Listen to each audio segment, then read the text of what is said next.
இங்க ஒரு பொண்ணு ஒரு காம்படிஷன்ல லாங் ஜம்ப் தாண்டறதுக்காக ஓடி வர்றா. பார்த்தா அவ ஜம்ப் பண்ணதுமே ஒரு கோஸ்ட் அவளை தூக்கி கொண்டு போய் தூரமா போட்டுருது. அதே நேரத்துல அவ ஆப்போனன்ட் ஓடி வரப்ப அந்த கோஸ்ட் அவ குறுக்க நிக்க அவ அது மேல இடிச்சு கீழே விழுந்துடுறா. அடுத்ததா போல் வால்ட் காம்படிஷனுக்காக அவ ஆப்போனன்ட் ஓடி வர்றா.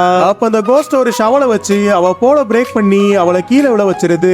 அதே நேரத்துல ஏமி ஜம்ப் பண்றப்ப அவ போல புடிச்சு ஈஸியா தாண்ட வச்சிருது. ஆனா ஹை ஜம்ப் காம்படிஷன் அப்ப அந்த கோஸ்ட் அவ ஆப்போனன்ட் எதுவும் செய்யாம தாண்ட விட்டுருது. பார்த்தா அவ தாண்டதுமே அது பார தள்ளி விட அவளை ஃபவுல்னு சொல்லிடுறாங்க.